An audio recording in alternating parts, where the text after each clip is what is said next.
Well, we're back with 90 Minutes, America's premier rock review show. I'm Pat St. John. And I'm David Frick. And we are proud to welcome Mick Jones and Lou Gramm of Foreigner to the show. They're our special studio guests tonight for our classic album spotlight. This is where we salute a legendary disc that's now available on compact disc, and we want to welcome you here, guys. Good to be here. Thanks. This is Mick Jones. This is Lou. And they're here. Fantastic. With David and Pat. And Pat. Now we have our IDs all recorded, and that's very cool. Is this going in sort of surround sound? Is this going This Sort is of a Q quad Q thing. sound? Q sound. This has got the Okay. whole thing. Actually, this is I'm, better than CD because this is live. I'm facing south. I mean, I'm facing north. Lou's facing south. Well, I tell you what we should do is face the music because Let's you're here to face be the music. under the gun, so to speak. Really? You know, now you have a new album, a new collection out called The Very Best and Beyond, which takes really all the best of Foreigner, and you've got some new tracks on it as well that you guys have just recorded and released. And we're going to deal with the new stuff in a little while. But what we want to talk about is the Double Vision album, because this is the classic spotlight here on 90 Minutes. No, not that one. Oh, yes, we're going to go back to that one. Oh, my God. And what we're going to do, because this album was probably reviewed at the time, but now that it's been out for many years, we want to kind of go back and ask you guys, you know, some of How the... it stands up for you, you know, what these songs It's do for standing you. up very well, thank you, David. Now, we'll deal with that. We'll deal with that subject much later. Oh, I see. So it's about the record. About the record, the Double Vision record, and let us start off by asking you, you know, what was it like, if you can remember back that far, to come out with the second album after the first album was so well received? Well, it was sort of a natural evolution, you know, that after the first record, you should do a second record. Right. And that they would be in that order was sort of kind of made a lot of sense to us at Well, the time. numerology aside, the Because fact- if we'd have done the second, if we'd have done Double Vision first, You know, then... you keep busting chops, you're going to get a bad review from us. No, I know. I love it. Well, the thing is, the one thing about Double Vision was that, you know, a lot of bands come out, first shot, they do well, maybe they get a start going. You walked in and, you know, hit a grand slam, you know, several million sold within weeks or whatever. Now you're sort of And we set paid up. the price You've for it. got to come back and do it again. You know, that's a lot of expectation. No, at the time it was a huge challenge, to put it mildly, because we never really thought any of us. I mean, we were just making an album, you know, and you know, as things started to become crazy, you know, we realized that everybody thought, well, what are these guys doing? You know, we just made an album that we put a lot of work into, and we really, you know, we had a lot of pride in that album, but we never expected to do what it was going to do, you know. How much of that material was actually written specifically for the record? Because after the first one came out, you know, you toured until Doomsday. You were out there for a long time, and I know for some people it's hard to write on the road. You know, you're too busy doing whatever the promo stuff is and the gigs and whatever. To actually sit down, write songs, construct this stuff, especially the way you guys worked, takes a lot of time and effort. I think we had a slew of ideas, but if I remember correctly, we came right off the road with very little rest and went right into rehearsals and started writing, and did quite a bit of the writing in the studio. Yeah. But did you feel a pressure that now we've got to do this second album and we've got to top the first one, or like Mick said, we're just making records? I mean, I don't think we paid much attention to the sophomore jinx, so to speak, but everybody brought it to our attention, you know. Well, it was a new thing at the time, too. A relatively new animal, this thing about, you know, I mean, we found ourselves on the Double Vision album competing with the Rolling Stones, who had never sold more than 1 million records in America before, you know. And it just didn't, it was crazy, you know. It's like, we had a competition, basically. We kept every million we'd go, you know, Earl McGrath, who was then running Rolling Stone Records, would come round and, you know, he'd say, this week, you know, we're neck and neck at 1 million, you know, and that for everybody it was a big event. Then 2 million, 3 million, 4, you know, and they couldn't believe it, and we couldn't believe it. Nobody could actually believe it, but on that album, and I think the Stones album was called Some Girls. Right. In fact, I know it was. I think between us, we stopped counting at an aggregate of 13 million albums. You just between ran us. out of zeros. Right? Yeah. And they were as surprised as we were, I mean, man. we were surprised, but they were surprised equally, And I was surprised that they were surprised, I remember playing the record when it was new, and it sounded great then, and actually it sounds great now. Why don't we spin Hot Blooded here, and then we'll ask you some things about maybe that particular track and get into some of the other ones here. We're here with Mick Jones and Lou Gramm of Foreigner, and this is 90 Minutes, and this is Hot Blooded. Now wait a minute. On the fate of that record, you're making me sing for your sweet, sweet thing. Now wait a minute. Is this the deal? What's happening? We borrowed that from Ted Nugent. Is that right? Was that a poet of his generation too? Wham, bam, thank you, man. That's right. Yeah. Well, because very often, like if I hear that record on the radio, that's in the very You mean the last Make You Famous part? fade. Yeah, the part that is fading out, and very often you hear the DJ come on, but I always like to hear it all the way to the end, because otherwise you miss Make that. You Famous, a star somewhere in the galaxy. Yeah, that's one of the coolest lines. And records are like that sometimes. Some of the coolest parts of records are on that very fade. You got to let them go. Actually, got a lot of them. that was one of the raunchiest records that you made during that period, because I think a lot of the original fans who got into the first couple of records were into some of the progressive elements of it and some of the pop, what has come to be known as like AOR rock. But I thought Hot Blooded actually, it just rocks. It's a party record. It actually sounds more to me like Free and, dare I bring up Spooky Tooth to you. You may. That real sort of British blues grunge. Yeah. Which I remember when we had been touring and to bring Ted up again, Terrible Ted. He called me up one night and he'd just heard this record and we'd been working with him touring on the first album, done a number of shows with Ted Nugent, and it was a great experience with him because he's genuine, he's real, and he called up one night and we had this conversation. He said, Mick, talking as guitar players, he said that solo on that track there, he said, there's cats around there that chew your old boots to play stuff like that. And this coming from Ted to me was like, wow, the wild man has heard some wildness in what I'm doing. It was really kind of cool, That's a very rare compliment from him. Oh, it was a very rare compliment, yeah. We're talking about Hot Blooded. We're here with Mick Jones and Lou Gramm of Foreigner here on 90 Minutes. And what do you remember about their actual recording of the song Hot Blooded? Basically, that we didn't take many passes at it. That when we found a good one with good drum fills and a good groove, we worked on that. And I think we actually ended up playing that song at Cal Jam 2 half finished. Really? Yeah. Yeah, we did. We You just sort of stopped it in the middle and said, No, we'll play no, the rest of it next year? Not exactly. We as we were recording, we were asked to play Cal Jam 2, and we ran out of songs, and we decided to play Hot Blooded. I only had one verse and the choruses, so I sang the first verse twice. Mick filled the rest in with Louie Louie. Mick played his ride, and we chorused out, and this is in front of 500,000 plus people who had never heard the song before, and we knew we had a winner because they went for it. Yeah, the crowd reacted It incredibly. was really good. When there's magic, there's magic. In the studio, even, do you remember that? It sounds like something you'd fabricate, but it was like when we were cutting the track. I think the speakers caught on fire. Oh, come That's on. very Ted Look, I Nugent, know- actually. That was in a movie, wasn't it? No, it was in the studio, Pat, and they actually caught fire. Really? Now, I don't know whether it was the ferocity of my playing that did that, or could have just been some arson. kind of little weird, electrical thing that happened. Wow. Well, that It's is true, hot. and I was there. And live I to did tell have- about it. And you're here to tell about it. Let's do Absolutely. another track from this album, because this was such a great album and it got people so excited. Let's do Blue Morning, Blue Day. Remember that one? Yes, I do. Several blue mornings and several blue days. Blue Morning, Blue Day, Foreigner at Foreigner on 90 Minutes. On WNEW. No, not quite. Gee, see, almost did it. That's why I redid it.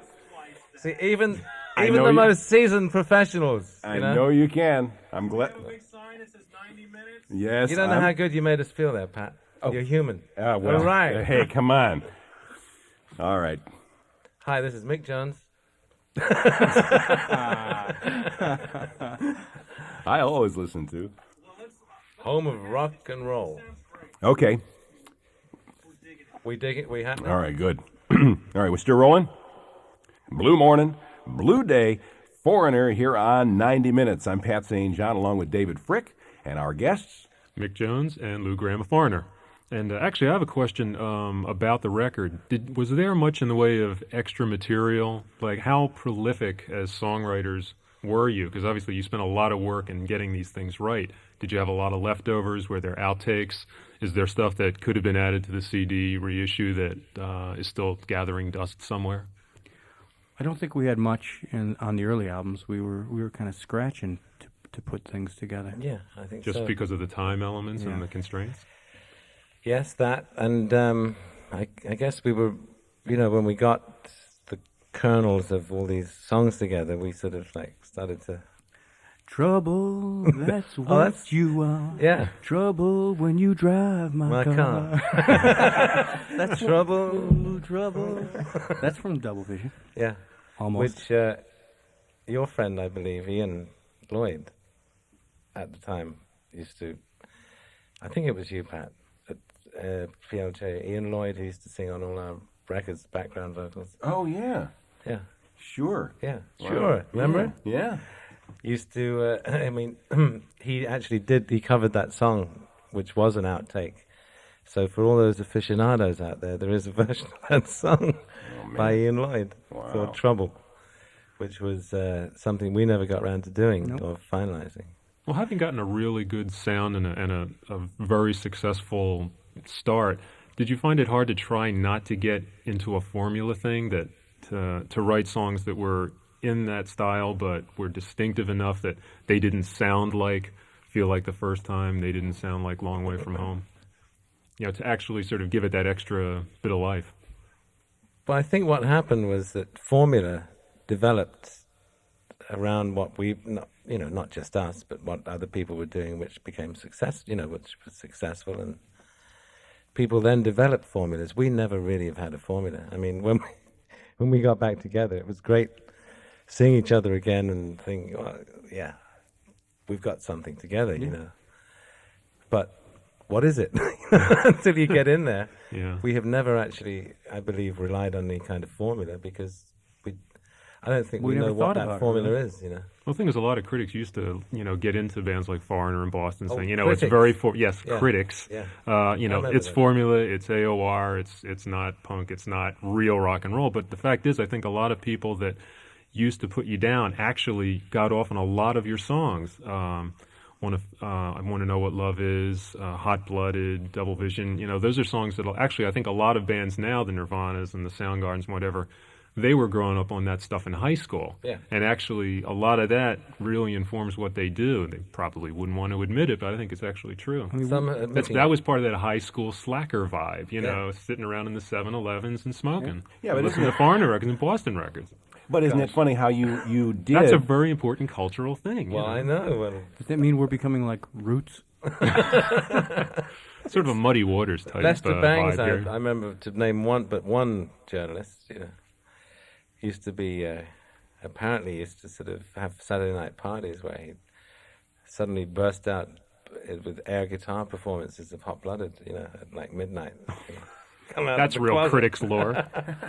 Yeah. But you didn't stick necessarily to one particular formula, because for you to release I Want to Know What Love Is, which became, like, at the time your biggest hit, I think. I mean, that was a real departure for you guys to release a real, ballad like that, and later, Waiting for a Girl Like You and stuff. I mean, those were departures, so you had the diversity thing happening. I mean, you were not stuck into, a particular groove, and it just all seemed to work for you.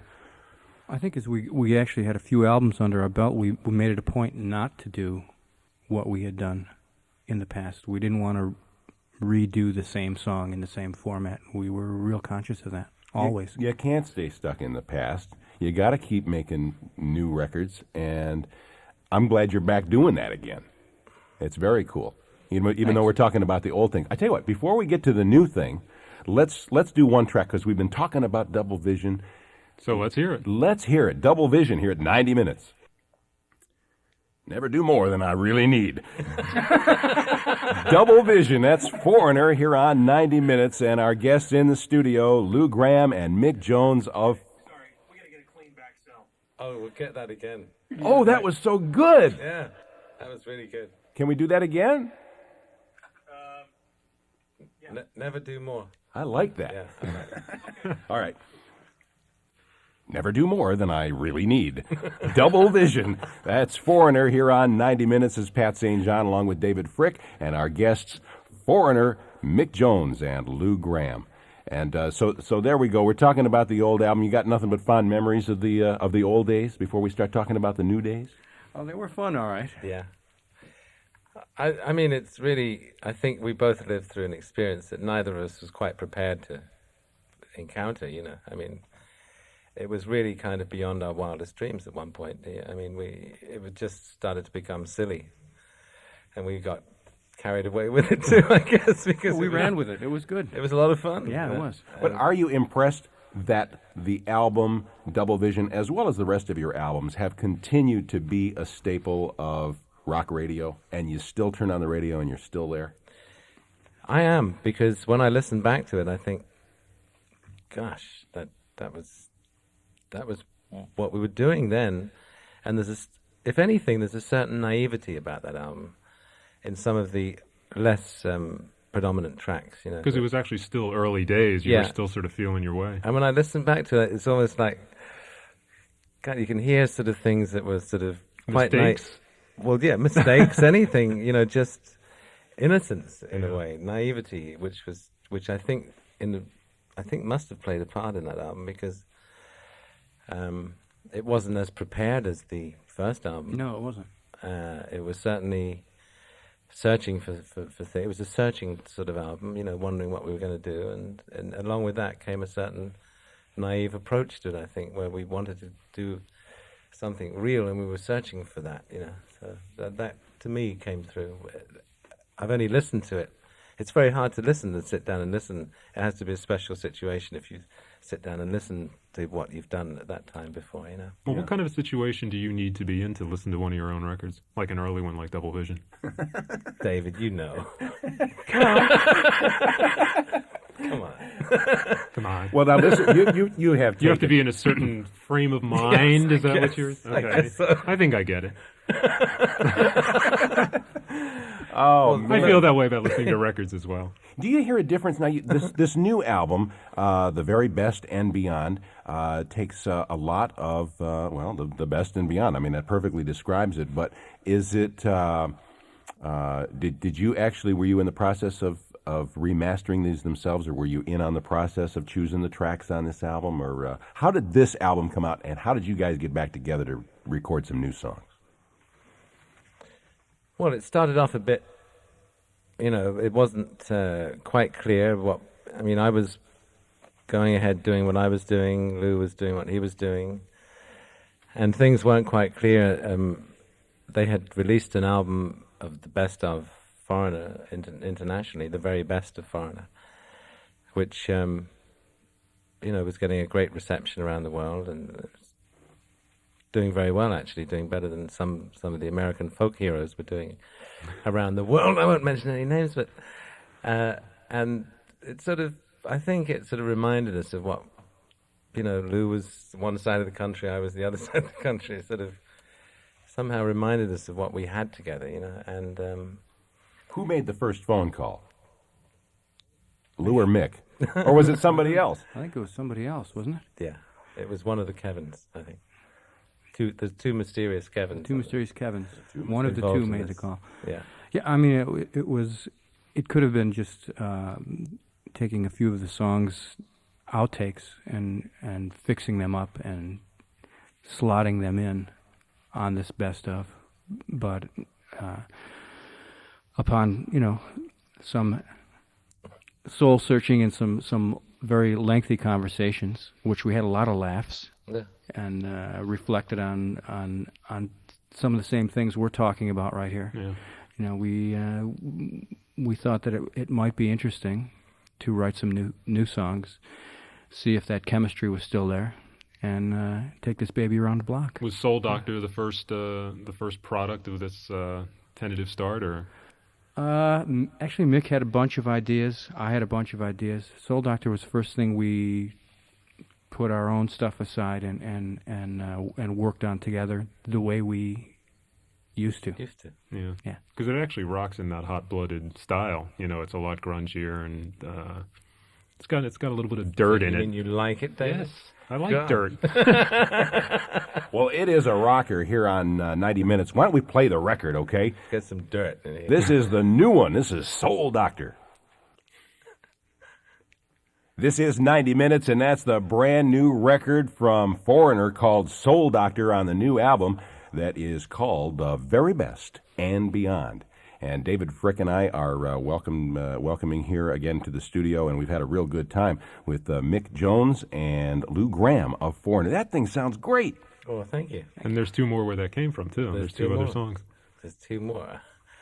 This is 90 Minutes, and that's the brand new record from Foreigner called Soul Doctor on the new album that is called The Very Best and Beyond. And David Frick and I are welcoming here again to the studio, and we've had a real good time with Mick Jones and Lou Gramm of Foreigner. That thing sounds great. Oh, thank you. And there's two more where that came from, too. There's two two other more. songs. There's two more. Well, I feel good. It's it's whatever we do at the moment seems to be good. You know, we're kind of like it's, in a way, two old friends found each other again, and It was a wonderful surprise when we first heard this was happening. yeah. And it's great that it's finally, come to fruition. And, man, here it is, a new Foreigner record. Who'd have thought it? Is there going to be any road work in your future? Pack them suitcases and crank up the amps? We're looking to, yeah. Could very well be. It's not customary to tour on this kind of album, but I think the feeling that we've put into these three songs that will be on this new album are, I think it feels like, we could go out there. I thought you were going to say feels like No, the I first wasn't time. going to say that. I was holding my breath, actually. White But it's good to see you guys together. This is an interesting situation as well, where It's good to be here. We're the working it pen out. and the voice. And the pen and as a matter of fact, the four of us. Have you got any cards? We're sitting around a square table here. We could just Some bridge or gin or something. What's the deal? We want to thank you very much for coming thanks by a lot 90 for coming Minutes. by and- This has been a lot of fun reviewing the old album and listening to something new from you guys. It's been a privilege. Feel You bet. really honored. Thanks, guys. Thank you. All right, we'll be right back after this. Well, listen, we want to thank you guys so much for stopping by 90 Minutes here. Mick Jones and Lou Gramm of Foreigner. This has been a whole lot of fun. And, we appreciate that you're back together again and making new records, and we wish you all the luck in the world. And we wouldn't mind having you drop by again. Maybe you could come back and be guest reviewers, and you guys could review somebody else's album. Oh, that'd be fun. You could do that? We can sort of battle it out together. I like that Yeah. idea. Let's book it. Hopefully, nobody we know. Okay. Well, where's the fun in that? Thank you guys very much. This has been a whole lot of fun. Thanks you. a lot. It's been a pleasure. This is 90 Minutes, and we'll be right back. Hi, this is Mick Jones. And Lou Gramm of Foreigner. And you're listening to 90 minutes. Stay tuned for more of. Stay tuned for more of 90 minutes. America's premier rock review show. Don't change that dial. 90 Minutes. We'll be right back.